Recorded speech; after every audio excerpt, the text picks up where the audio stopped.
ইসলামে তো দস্তরখা বিছাইয়া খাও, টুকটা টাকরা নিচে পড়ে তুঠাইয়া খাও, যদি খাইতে পারো তার প্রতিফল আল্লাহ তোমারে দান করে দিবা। তোমার এবং তোমার বংশধর হলে কোনো মানুষের দ্বারের সাহিল বানাইতে না, ভিক্ষুক বানাইতে না, বিকারি হইতে না। যদি আপনি নবীজির সুন্নত মোতাবেক আপনি খাবার গ্রহণ করেন। হাজির এখন এটারে দখল করেছে 4 টেবিল। কোথায় দখল করছে? 4 টেবিল। 4 টেবিলে খাওয়া মকরুহ, তবে মকরুহ তো না যদি অহংকার না করেন, খোকা অহংকার না করেন, অহংকার ছাড়া যদি খাই নাইলে মকরুহ। আমার নবীজি 4 টেবিলে কোনোদিন খাবার খান নাই, খোকা খাবার খান নাই। আধুনিক সভ্যতা দেখছই না নি, ঠেঙ্গর উপরে ঠেং তুল্লা খানি, খের সুন্নত কার খের কিতা, কোনো জাতর সভ্যতা নাই। আগে মুরব্বী হলে যখন বিয়া শাদিত গেলে নিচে বইয়া খাইতা, বা কোনো দত গেলে দেখছি আমরা মিলাদ শরীফ পড়লে বা অনুষ্ঠান নিচে বসে দস্তরখা বিছাইয়া দিতাম, লম্বা দস্তরখা বিছাইয়া দিতাম, বিছে তারপরে খাবার গ্রহণ করতাম। এটা হইল সুন্নত। সুবহানাল্লাহ হোক। এই সুন্নতটা এখন প্রায় মৃত, প্রায় মরার দিকে। এখানে আধুনিক সভ্যতায় তারে পিছনে ফেলাই দিছে। তখন আউকা আপনার বাচ্চাইতে প্যান্ট পরে, ইদানিং হাফ প্যান্ট ফিনদে, বয়স তার 25-30, হাফ প্যান্ট পরে। কারণ 70 টাকা ফরজ নি না, ফরজ না ফরজ, হাঁটুর থাকি নাবি পর্যন্ত 70 টাকা রাখতা ফরজ। পুরুষের লাগে, মহিলার লাগে হইলে মাথা থাকলে পা পর্যন্ত ফরজ, পায়ের পাতা পর্যন্ত ডাক্কা রাখতো। কিন্তু দেখা যায় যে আমরা অনেক পুরুষ ভাই এখন দেখা যায় তার হাঁটু পর্যন্ত খোলা থাকে। আগে ওই যে রুয়ার ওইটা ফেসকুন্দা মাইরা অনেকে আমরা দেখছি না ফেসকুন্দি। একদিন এক মুরব্বী তর্ক লাগিয়েছি না, কইবা আস্থা জীবন ফেসকুন্দা মাইরা করলাম, রুয়ার রইলাম, অনেক একজনে কইন বলে হাঁটু বলে ডাক্কা রাখা, হাঁটু খোলা রাখা বলে ঠিক না, হারাম। এটা হাসানি বলে ওই বাস আছে, এটা হাসা। আগে এক জমানা আছে, অনেক এটা কিছুটা মানে এখান থেকে বাইরে আসছে, অনেক মাঝে কিছু বুঝেনি না, অনেক বুঝোই যে এইখান ডাক্কা রাখতাম। তো এইখানে ওনার ডাক্কা যদি রাখি ফরজ আদায় হইব। এখন যদি কোনো মুসলমানে হাঁটু খোলা রাখে তাহলে তো এটা তার সভ্যতা হওয়া যাইতো না। কিজাত সভ্যতা? এটা দেখো অসভ্যতা। হোকা কিজাত সভ্যতা? সভ্যতার উল্টো হইল অসভ্যতা, শিষ্টাচারিতার উল্টো হইল অশিষ্টাচারিতা। আমরা এটারে বেয়াদবি হই, অসৌজন্যতা। খৈনি না খৈন্যা হোকা, আপনি খাইতা ডাইনার দি, খাইরা বাওয়ার দি, কি জাতর সভ্যতা? পাশ্চাত্য সভ্যতা, হয় যে পশ্চিমা অখলোর সভ্যতা। তারা 2 হাত দি খায়, 2 চামচতি, দেখুন না খায়নি, অবায় মারে হবায় মারে মারে। অথচ ইসলামে হয় তুমি যখন খাবার খাইবা ডাইনার দি খাও, আগে হাতটা বালা করি দো, 1 হাত দিও না, 2 হাত দো, বরকতই। আর যখন হাত দিয়ে খাওয়া শুরু করবা তোমার ভিতরের যত পাকস্থলীর যন্ত্রগুলো আছে সব যন্ত্রপাতি সক্রিয় হয়ে যাব। খাবারটা দিবা সাথে সাথে বিভিন্ন সাইটে তারা যাইব কি এবং কার্যক্ষমতা শুরু হয়ে যাব। সুবহানাল্লাহ। কিন্তু যদি সামুস্তি খাই তখন যন্ত্রগুলো ঘুমন্ত থাকে, এর মাঝে আর কি যাতা দিলে আর কি ক্ষতি হয়, হজম শক্তি। হাত দিয়ে খাইতা, 6 হাত দিয়ে খাইতা, 2 হাত দিয়ে খাইতা না, 1 হাত দিয়ে, 1 হাত 2টা না, 2 হাত 2টা, মানে টিস্যু দিয়ে হাত দেওয়া, টিস্যু বাস ওটা দিলে হাত দেয়, টিস্যু দিয়ে হাত পানি লাগায় না, শৌচাস করিলে পানি লাগায় না, টিস্যু দিয়ে কাম ধরিলে আসেনি না। নয় ইয়ে ঠান্ডা লাগিয়েছে স্যার, জনে খাইতে হইলে ডাইনার দিয়ে খাইতা। মুসলমানের বাচ্চা এখন খায় কিলা জানেননি, বাবার দি চা খায়, বাবার দি সিগারেট টানে, ডাইনার দি। আল্লাহ করে এক কিচ্ছা হইলে বাকি অঞ্চলের ধরে মুরব্বী চাচা খাবার খাইরা হোটেলে ঢুকছে, মানে তাই কইছেন বা মুরব্বী খানি দেও দিছে, তাই বড় আড্ডি উড্ডি খুব পালাইলা সিবাইয়া খাইরা, এখানে হাডির ভিতরে তো ক্যালসিয়াম আছে। তখন আরো জেন্টলম্যান তাই চা আর সিগারেট খাইরা, চা খাইরা বাবার দি, সিগারেট খাইরা ডাইনার দি। বামার দি খাওয়া ঠিক নেই, ইসলামী সভ্যতা না, ডাইনার দি খাইতা। নবীজি দেখলা সাহাবি বামার দিয়া খাইরা, কইলা ডাইনার দিয়ে খাও, কই হুজুর আমি পারি না, কি জালতি করি কইছেন পারি না। নবীজি ফরমাইলেন তাস্তাতি, আর কোনোদিন পারতে নাই, লগে লগে হাত অবশ হয়ে গেছে। নাউজুবিল্লাহ। আমরা কোনার দিয়ে খাইতাম, ডাইনার দিয়ে খাওয়া সুন্নত, বামার দিয়ে শয়তানে খায়, খে খায়, আরো যদি হোক খে খায়, আমরার মাঝে ইলা মানুষ আছে নানি বামাত দিয়েও খায়, নবীজি কোনোদিন দাঁড়াইয়া খাইতেন না। আমরার মাঝে ইলা সভ্য তত্ত্ব আইছে, এখন দাঁড়াইয়া দাঁড়াইয়া খায়, ওয়াজ করে, ফেসবুকে আইছে ভাইরাল বাজি, দাঁড়াইয়া ওলা খায় আর দো করে তো ছবি তুলি তুলি ফেসবুকে ছাড়ে। দাঁড়াইয়া আপনি খাইতেন না, তাকবার খেলাম, কিসের খেলাম? তাকবার খেলাম, বইয়া খাইত। তাও বোয়ার পদ্ধতি একচুই সুন্নত পদ্ধতিতে দস্তর খাবি চাইতা, কিতা বিচাইতা? দস্তর খাবি চাইতা, দুই হাঁটু খাড়া রাখিয়া, এক হাঁটু খাড়া রাখি, এক হাঁটু ফালাইও খাইতে পারবো। মনে তো কেউ জানু ভাড়িও খাই, খাই না নি? এটাও একজন হেলান দেওয়ার এক অবস্থা। দামান হল বই নানি, বস প্যান্টর চেন কুল্লা লাগাইলাম, মাশাআল্লাহ, লোড করতে করতে অবস্থা বেগতি উঠতে পারেন না, যে তুই তিনজন টাইম না তুলে লাগে। হ্যাঁ, ওলা নাইনি বিষয়। ওনে তো আর চেয়ার টেবিল আইছে, আর একটা হচ্ছে চেয়ার টেবিল। নবীজি তো চেয়ার টেবিলও খাইছেন না কোনোদিন। আধুনিক সভ্যতা, ইসলামে তো দস্তরখা বিছাইয়া খাও, টুকটা টাকরা নিচে পড়ে তুঠাইয়া খাও, যদি খাইতে পারো তার প্রতিফল আল্লাহ তোমারে দান করে দিবা। তোমার এবং তোমার বংশধর হলে কোনো মানুষের ধরেও সাহিল বানাইতে না, ভিক্ষুক বানাইতে না, বিকারি হইতে না, যদি আপনি নবীজির সুন্নত মোতাবেক আপনি খাবার গ্রহণ করেন। হাজির এখন এটারে দখল করেছে চেয়ার টেবিল। কোথায় দখল করছে? Chair table. চেয়ার টেবিলে খাওয়া মকরুহ, তবে মকরুহই তো নয় যদি অহংকার না করেন, খোকা অহংকার না করেন, অহংকার ছাড়া যদি খাই, নাইলে মকরুহই। আমার নবীজি চেয়ার টেবিলে কোনোদিন খাবার খান নাই, খোকা খাবার খান নাই। আধুনিক সভ্যতা দেখছই নানি, ঠেঙ্গর উপরে ঠেং তুল্লা খানি, খের সুন্নত কার খের কিতা, কোনো জাতর সভ্যতা নেই। আগে মুরব্বী হলে যখন বিয়া শাদিত গেলে নিচে বইয়া খাইতা, বা কোনো দত গেলে দেখছি আমরা মিলাদ শরীফ পড়লে বা অনুষ্ঠান নিচে বসে দস্তর খাবি চাইয়া দিতা, লম্বা দস্তর খাবি চাইয়া দিতা, বিষে তারপরে খাবার গ্রহণ করতাম। এটা হইল সুন্নত। সুবহানাল্লাহ হোক। এই সুন্নতটা এখন প্রায় মৃত, প্রায় মরার দিকে।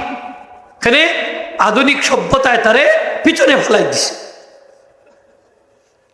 হাজির একরাম, যখন মুরব্বী এইভাবে হাড্ডি সিবাই সিবাইয়া খাইরা, তখন এই ভদ্রলোকে কইলা, চাচা আপনারা এলাকাত কুত্তা বিলাইয়া কিতা খাইবা চাচা? এটার কত হইলে হাড্ডি পর্যন্ত খাইয়া বেলাই দিয়েছি, যেহেতু কুত্তা বিলাইটা মনে কুত্তা দেয় না। ও তাই নুটটা কইলা, চাচা আসলা গরম শুননি, তাই কইলে বাতি যা আর হইও না, আমরা এলাকার কুত্তা বিলাইয়ে চা আর সিগারেট খায়। কিতা খায় খোকা? ওই যে নিজ ওইল সভ্যতা, বুঝছেন তো? ইসলামী সভ্যতা আর আধুনিক সভ্যতার তোফা। ইসলামে হয় ডাইনার দিয়া খাও, কিনার দি হাড্ডি চিবাইয়া খাও, তার ভিতরে কিতা আছে? ক্যালসিয়াম আছে। কে আছে? ক্যালসিয়াম আছে। বিজ্ঞানে প্রমাণ করছে চিকিৎসা। খাবার বাদে তোমার হাতর যে চর্বি লাগবো, এই চর্বিটা মুখর মাঝে অথবা হাঁটুর মাঝে, হাতর মাঝে এগুলা মাসে করো। আমার নবীজি এইরকম করতেন, হাঁটুর মাঝে মাসে করতেন। কারণটা কি? কারণ হইল যদি হাঁটুর মাঝে দৌড়া থাকে অথবা মুখ চর্বি ধরলে লাগাইলে যদি চর্মরোগ থাকে, এইগুলা আল্লাহ শিফা দান করে দিন। একটু যদি কই না সুবহান। এখন আমরা খালি খাওয়ার বাদেও টিস্যু তুকাই, কিতা তুকাই? সাবান, টিস্যু, ওই যে যেটা লাগছে এত, এটা তো আপনারও শিফা ঔষধ। এটা ডাক্তারের কাছে গেলে পাইতা না। এটা তো আপনার এই যে হাতর মাঝে যেটা লাগছে, খাদ্য থেকে লাগছে, এইগুলার মাঝে শিফা আছে। নবীজি এই যেটা মাঝে উপকার নাই এরকম খাস করতে তো কোনো সময় বলেন না। নবীজি যতটা সুন্নত আদায় করছেন, যতটা খাস করছেন, প্রত্যেকটার মাঝেই আমাদের জন্য উপকার আছে। হাজিরিন একরাম, আজকে আমরা বুঝার দরকার, আমার এই ভাই হল যারা প্যান্ট পরিধান করেন, পায়জামা পরিধান করেন, এই যে প্যান্ট যেগুলো আমরা পড়ি, দেখুন যান গন্ঠার নিচে পড়ি থাকে, প্রায়গুলা গন্ঠার নিচে থাকে। বুখারী শরীফের হাদিস হইল যে গন্ঠার নিচে যে জামা ঝুল্লা থাকে, সেই অংশটা আল্লাহ জাহান্নামের আগুন দিয়া জ্বালাইব। হোকা না? আমরা প্যান্ট পরি, পায়জামা পরি, লঙ্গি পরি, দেখুন যান মাটি শেষাইয়া যায়, মাটি লাগি যায়। মাটি খালি মাটি লাগেনি, পেশাব লাগে, পায়খানা লাগে, ময়লা লাগে, ঠিক কিনা না? নবীজি ফরমাইন সবে বরাত এর দোয়া আল্লাহ কবুল করতে না। যারা গন্ঠার নিচে ঝুলাইয়া কাপড় পরিধান করে, কিয়ামতের দিন আল্লাহ তারার দিকে চাইতে নাই, রহমতের নজরে তারার সাথে কথা হইতে নাই, তারা গুনার থেকে পাক করতে নাই। এত বড় ধমক আইছে হাদিস শরীফের মাঝে, এত বড় হুমকি আইছে। এরপরে মুসলমানের বাচ্চা ঘন্টার নিচে জুলাইয়া জুলাইয়া কাপড় পরিধান করে, ওটা উড়ে তার আধুনিক সভ্যতা। দেখ তোমার আধুনিক সভ্যতার প্রতি, ঠিক কিনা? নামাজের সময় ঘন্টার নিচে কাপড় বইল্লা বইল্লা উঠে, মাসলা যাই না দরকার। আপনি লঙ্গি যদি ঘন্টার নিচে থাকে বইল্লা উঠাই নি না, কোমরের দিক থেকে উপরের দিকে উঠাই, উপরের দিকে উঠাই। তো পায়জামার তো উপরের দিক থেকে উঠাইতে হইব, প্যান্টও উপরের দিক থেকে উঠাইতে হইব। আমরা গীতা করি বাস করি করি উঠাই, বাস করি করি উঠাইয়া নামাজ পড়লে তো নামাজ মকরুহে তাহরিমি হইব, নামাজ মকরুহে তাহরিমি হইব। আপনি মুসলমান হিসেবে আপনার মাসলা জানা থাকার দরকার। খাবার তাই তলে দি বাস করি করি উঠাই। ভাই ও যতটুকু অংশ আপনি উঠাইছে এখন খাটি লাইন না, এখানে অসুবিধা কি হয় না? গাউয়া গাউয়া লাগে বলি, গাওয়ালি গাওয়ালি লাগে, গাউয়া গাউয়া লাগে। হ্যাঁ, ঘন্টার উপরে উঠাইতে না। এই অংশ তো আপনার জাহান নামার আগ্নির জ্বলবো। এই অংশ কাটটা নিবানি আল্লাহ দেখো, এই অংশ আপনার সারা বডির টাইনা জাহান নাম নিব। সভ্যতা pant full, half pant, half pant তো আমরা ছোটবেলায় পড়ছি না নি আপনার হোকা মুরব্বী সকলে হোকা। হাফ প্যান্ট কোন সময় পড়ছি আমরা? তো অনেক হাফ প্যান্ট পড়লে মানাইবনি, মানাইবনি হোকা, মানাইতো না। এই যে ফুটবল খেলুন হাফ প্যান্ট পড়িয়া, এই যে অংশটা আপনি দেখুন, এই অংশটা এই রানটা দেখাটা তো আপনার হারাম, চুকর দিন হইব। এই যে আপনি বিশ্বকাপ ফুটবল দেখুন, বিভিন্ন ফুটবল দেখুন, এখন যে আপনি যে হাঁটুর দেখলা, এই যে হাঁটুর উপরে রান দেখলা, মহিলাদের অবস্থা তো আরো বেগতিক। ইগুন্তর বাইদি তো চাওয়াও দেয় না। হ্যাঁ, মাথার তো খাবড়ও নাই, ফিট খালি ফেট খালি হবালো এক নক্তা, ঠিক কিনা না? মাথা নাই দিবা মুরব্বী সব। পুরুষর লাখান লাগে, পুরুষ মহিলার লাখান, মহিলা গিয়ে পুরুষর লাখান, এই এক লাখান আল্লাহ লানতের আর উপরে জুড়ে হকান আওয়াজ। হ্যাঁ, এমন অবস্থা হয়েছে এখন। ওটা হইল সভ্যতা, ওটার নাম সভ্যতা। সেদিন দেখলাম ভার্সিটির এই রাস্তা বাইরে আটিয়া আটিয়া যাইরা, তাই মনে হয় 1.5টা না 2টা বাস, প্রায় 2টা মহিলা মেয়ে প্যান্ট পরে আর টি শার্ট আর সিগারেট টানি টানি যাই যা নাউজুবিল্লাহ। হ্যাঁ, ভার্সিটির ছাত্রী কথা ফোড়াটাইছে সভ্যতা, নাউজুবিল্লাহ হইতে নেই।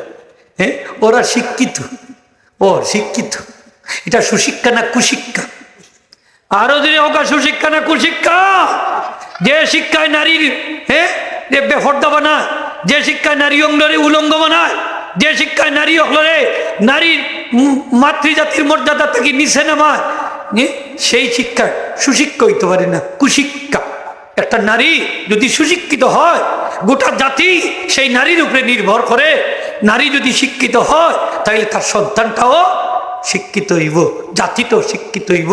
এই জন্য অধ্যাপক নেপোলিয়ান বলেছিলেন, give me a good mother, I shall give you a good nation. আমার একটা শিক্ষিত মা দাও, আমি তোমার একটা শিক্ষিত জাতি উপহার দেব। A mother is a primary teacher for her child. একজন মা তার সন্তানের লাগি প্রাথমিক বিদ্যালয়। সন্তানে যখন লেখাপড়া করে মার কাছেই বেশি শিখে, ঠিক কিনা? সন্তানটা মায়ের আদর্শে লালিত পালিত হয়। মা যদি ধার্মিক হয়, পর্দানশীল হয়, আল্লাহওয়ালা হয়, নামাজি হয়, সৎ হয়, তাইলে সন্তান তো সেইভাবে গড়ে উঠে, ঠিক কিনা? টুজুরে হইতে বা কথা হাসানি না না। এখন যদি মার অবস্থা যদি এইরকম থাকে, বাচ্চার অবস্থা কিরকম হোক? বাচ্চার অবস্থা কিরকম? আমি ডিগ্রি পরীক্ষা দিলাম এমসি কলেজ, পরীক্ষা দিয়ার টেস্ট পরীক্ষা 1993 সনের কথা, এমসি কলেজ। তো একটা মেয়ে ধরা খাইছে, ছাত্রী আর কি, নহল ধরা খাইছে। তো আমি আবার সামনে তো সারে হইরা, শোনো, অসৎ নারীর সন্তানও কিন্তু অসৎ হয়। আমার কথাটা এখনো খানো কিন্তু বাজে। সারে কইসলা কি যে অসৎ নারীর সন্তানও কিন্তু হকা অসৎ হয়। নহল ধরা খাইছিল, এখনো সরো না। আজকে আমরা মা বই যখন এরা যে কালচার ভার্সিটির দিস হইতো, শিক্ষিত হইতো, শিক্ষিত হইতে হইতে আবার শিক্ষিত, ঠিক কিনা? হ্যাঁ, বেশি শিক্ষিত হয়ে যান। এরার বাড়ি একটু নজরদারি করেন যান, কলেজ ভার্সিটি দিছ মানুষের মতো মানুষ হইবার লাগি, মানুষের মতো মানুষ হইতো, কিন্তু এরা তারা ইসলামী যে কালচার, তাহসিব, তামাদ্দুন, সভ্যতা সব হারাই গেছে। বেদিন হলোর কালচারের সাথে মিলে গেছে। গায়ে হলুদ বিয়ার সময়। আচ্ছা, আমরা আলিম সাহেব হল আছে, বিয়ার রুকুন হইল দুইটা, কয়টা খোকা? একটু খইলাই সকাল খোকা, কয়টা? ইজাব আর কবুল খোকা, ইজাব আর কবুল। ইজাব মানে প্রস্তাব, কবুল মানে যারে প্রস্তাব দিলেন তাই কইবা কবুল, আমি আলহামদুলিল্লাহ রাজি আছি, এই তো বিয়া শেষ। দুইজন সাক্ষী থাকতো, কয়জন সাক্ষী? উকিল আর একজন খোকা, খেয়ার একজন। উকিল মানে কি? প্রতিনিধি খোকা। উকিল মানে কি? উকিল মানে কি? প্রতিনিধি। তাইন কথাটা পার্সেল করে দিবা। ছেলে মেয়ে কইতে পারে না একজন, বাবা আমি তোমার বিয়া করতাম, তো তাইন কইলা হয় আমি কবুল হলাম। এখান কথাটা যেমন একটু সরম সরম লাগে, এর লাগি উকিল একজন ধরলাম, আপনি আমার কথা খান টান গেছি না পৌঁছাই দেউকা। তাইন কইলা আমি আমার উকিল ভাটাই আপনার কাছে ভাটাই তুমি তোমার এই বিয়ার প্রস্তাব দেখো, তুমি রাজি নি? তো না, জি রাজি আছি, বা আমি কবুল করলাম, তো শেষ বিয়া। মানে দেখা যায় যেই নেই কথাটা পৌঁছাইয়া দিলা, তানোর পিছনে নামর লগে আর একটা লাগাইয়া হওয়া লাগে বাপ, উকিল বাপ। এন বাপ হই লাগিলে, এন তো বাপ না, এন সাপ ওকা। এন কি সাপ? উকিল বাপ না, উকিল মাত্রই বা উকিল সাপ। যেমন আমরা কোর্ট কাছারিত গেলে উকিল ধরিনি না, ধরি না? সেখানে গিয়া কিতা কই আমরা? উকিল বাপ হইনি, কিতা কই? উকিল সাপ। তাইলে বিয়ার এই উকিল, এই উকিল সাপ, এই বাপ না। আমরা তান্ডে বাপ বানাইয়া বাদে কিতা করি? নাইয়র আলী, ইফতারি, এর ঘরে হাতিয়া, তুফা, কত কিছু বাদে বেটা গেল কি বিদেশ, উকিল বাপর হাওলা করিয়া কদিন বাকি উকিল বাপে তান্ডে লইয়া, তান মাইয়ারে লইয়া না কিতা কই ফ্লাইট পত্রিকার দিছে। নাউযুবিল্লাহ মিনাল। হায় রে উকিল বাপ, তাও আবার বুড়ো হইল হইতো না, জোয়ান হইতো, লাস্টিং করতো, বেশি দিন খাইতো, হ্যাঁ ধনী হইতো, গরিব হইলে হইতো না। নাউযুবিল্লাহ মিনাল। ভাই উকিল হইতে পারে, এখন বাইরে উকিল বানাও কা? তা এখন বাইরে যদি উকিল বানাইতে বাপ ডাক বানি আপনি, সে খুঁজবা উকিল বাপ ভাই, খুঁজবা নাই উকিল বাপ ভাই। তাও উকিল যারে বানাইলা তার সন্তান রে কয় উকিল বাপর গরর ভাই। ইগুল লাগি অন্দর মহল দেওয়া হল, তা হালাল কুল্লু হালাল। নাউযুবিল্লাহ। এটা আমরা সমাজে আসেনি না? নাই হোক, আছে। বিয়ার সময় গায়ে হলুদ, গায়ে হলুদের কোনো ফাংশন ইসলামের মধ্যে নাই, সম্পূর্ণ বিজাতীয় সংস্কৃতি। দেখবা এক জাতর কাপড় পরিধান করে দিয়া, তারপরে দেখুন যান মিষ্টি master India, video man, cameraman সব তাহলে এখন রেডি করিয়া, আর পুরুষ মহিলা একসাথে গেদারি, ঠিক কিনা? একবার এক হলস্তুল শুরু হয়ে গেল এক বিহার। কিন্তু হইছে যে অমুকের মেয়ে অমুকে লইয়া ফ্লাইট মারিচ্ছে, গায়ে হলুদ থেকে লইয়া গেছে কি, হই থেকে লইয়া গেছে কি, খাম করছে তো বেটার খাম করছে, গায়ে হলুদ থেকে লইয়া গেছে কি। এটার তো কত সুবর্ণ সুযোগ নিত না কি লেখক, হ্যাঁ কত সুবর্ণ। এই যে চেহারাগুলা দেখা, এটা তো পুরুষ নাই। পুরুষে মহিলা দেখলে, মহিলার পুরুষ দেখলে লালচ আইবনি নাই তো নেই, মাত্তা নাই নি বাবুর, সরম করেন না কিতা। আদম আলাইহিস বেশ তো আসলে একলা একলা ভালো লাগে না। ঘুম থেকে উঠার পরেও দেখুন পাশে অপূর্ব সুন্দরী, জিজ্ঞেস করলাম মানান্তে তুমি কেটা? বলে আনা হাওয়া। বলে তোমার এখানে আল্লাহ বানাইছেন। বলে আপনার প্রশান্তির লাগে হাত বাড়াচ্ছেন। আল্লাহ স্টপ, এখনো এই তোমার উপরে হালাল হইছেন না। বলে আল্লাহ কিলা হালাল হইবা? বলে দুরূদ শরীফ পড়লে আমার আখেরি জমানার নবীর উপরে হালাল হয়ে গেছে। দেখো ঘুম থেকে উঠার বাদেও দেখছেন সুন্দরী মহিলা হাত বাড়াচ্ছে, লালস আসেনি না? নেই? আদম আলাইহিস লালস নাই, মাত্তা নাই। যে আমরা কিন্তু আদমের সন্তান নাই, আমরা লালস নাই, আসেনি না? নাই। হুশিয়ার সাবধান ভাই, হল দুস্থ হল। হ্যাঁ, আমরা যে অবস্থায় পৌঁছেছি, গায়ে হলুদ বিদেশ যাইতে পারে না বলে গায়ে হলুদ না হইলে অপসংস্কৃতি বেড়া ডালে আমরা সে কত বড় বেহায় না। আমরা তো বিয়ার সাথে গায়ে হলুদ করছি না, আমরা বিয়ে হয়েছে না, আগ ধরানি লাগবো না কিতা সব ঠিক। এক চাষা দেখলাম, মুরব্বী চাষা আপনার লাগা যাইরা, আচ্ছা মসজিদও ঘুমাইতাম। জিকাইলাম চাষা কই যাইরা? বলে বাবা আর কইও না, বাড়ির শয়তানি করা, মসজিদও যাই আর ঘুমাইতাম। তাই মসজিদও ঘুমাইতে যাইরা। তা আমি মনে মনে হইলাম চাষা মসজিদও ঘুমাও না, কেনা কাবার ভিতরে গিয়া যদি ঘুমাও, যা কিছু চলের সব কিছুর অংশ তোমার গাঢ় আল্লাহ চাপাইয়া দিবা। ঠিক কিনা না? কারণ এটা আপনার পয়সা দিয়ে, ওরা আপনার পয়সা দিয়ে। চাচা মসজিদে ঘুমাইলেও খামাইতো না। হ্যাঁ, আপনার যুবক যুবতী একটা মেহেরে 20-22 বছর 25 বছর আপনি পর্দার ভিতরে রাখছেন, যখন বিয়ার সময় হয় গায়ে হলুদের নামে, অপসংস্কৃতির নামে, ব্যাপনার নামে এই মেয়েটারে যুবক পুরুষদের সামনে উপস্থাপন করা হয়। এমন যুবক হল যে যুবক হল বিয়ার উপযুক্ত। ঠিক কিনা? ইটা কইরে ই বেটিকে যদি হগুন না হইয়া আমার ঐতরে ছবি তুলে ফেসবুকও সাবে আসেনি না নেই, এ তো দায়ুস, বাপ দায়ুস, ভাই দায়ুস। কিভাবে দায়ুস? আপনি এটারে পর্দার ভিতরে রাখতে আসেন, যখন আপনি সাইডা দেখছেন খোলা মার্কেটও, তখন বাপ জাহান্নামী দায়ুস, ভাই থাকলে ভাই দায়ুস। একটা মহিলা যদি জাহান্নামে দেয়, 4 জন পুরুষে লইয়া জাহান্নামে যাইব। কয়জন? 4 জন। 4 জন। একজন হইলা বাবা, 2 নম্বর হইলা ভাই, 3 নম্বর হইলা স্বামী, 4 নম্বর হইলা বড় ছেলে। খোকা বড়। কয়জন রে নিবা? আরো দূরে। হ্যাঁ, 4 জন রে। খেনে ইন্দা ইউস এনে বেফরদায় বানাইছেন আপনি।